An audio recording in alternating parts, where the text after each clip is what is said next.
L'Europe est un des grands pôles industriels du monde. Elle est au second rang concernant la création de valeur ajoutée industrielle. Elle est aussi le second exportateur de produits manufacturés, si l'on exclut la composante intracommunautaire. Il est donc totalement fallacieux de ranger la vieille Europe au magasin des antiquités industrielles. Et sur toute une série de segments matures de l'offre, elle est en pointe du point de vue technologique, à la frontière comme on dit. Que ce soit l'automobile, le ferroviaire, l'aéronautique, l'aérospatiale, les biens d'équipement, la chimie, la pharmacie, la cosmétique et le luxe.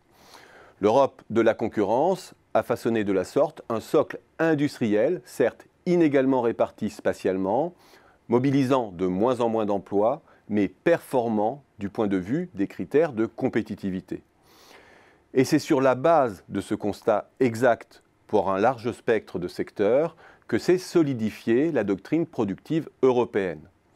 L'Europe, pour se battre à la frontière technologique, se doit 1. De concentrer ses ressources sur la connaissance, 2. De flexibiliser son marché du travail, et 3. De veiller au grain en matière de politique de la concurrence et s'en remettre aux forces du marché.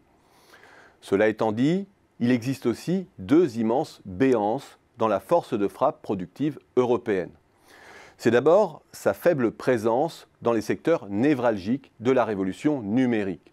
C'est ensuite son mauvais positionnement dans les filières productives en amont de la transition énergétique et climatique. Dans le photovoltaïque, mais pas seulement. Dans les technologies de stockage, même si les jeux ne sont pas faits encore.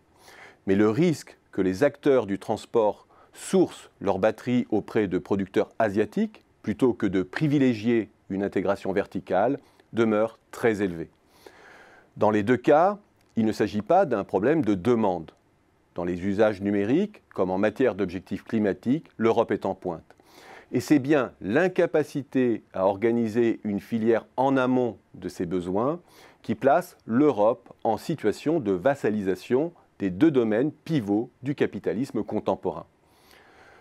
Face à cela, que fait l'Europe et que font les leaders européens ?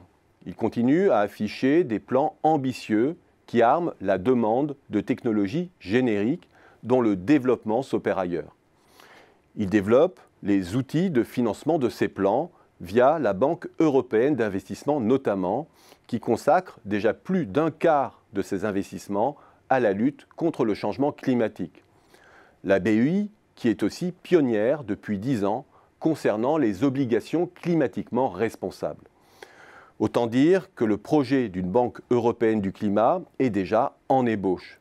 Or, le cœur de l'enjeu n'est pas là, car en face, il y a des puissances qui sont lancées dans une course effrénée au leadership de ces technologies, États-Unis et Chine en tête. Et dans un cas comme dans l'autre, l'État prend une part active dans la polarisation et la protection de ces investissements stratégiques. Face à cet enjeu capital, l'Europe, comme à son habitude, est devenue experte dans la manipulation de la langue abstraite des outils et des instruments, esquivant de la sorte la question du contenu des investissements, des montants nécessaires et de leur programmation. Un peu comme un artiste que l'on réduirait au pinceau et aux couleurs qu'il mobilise, passant sous silence son œuvre. Or, l'œuvre dont il est question ici, c'est celle du rattrapage européen concernant les deux cœurs de réacteurs du capitalisme contemporain.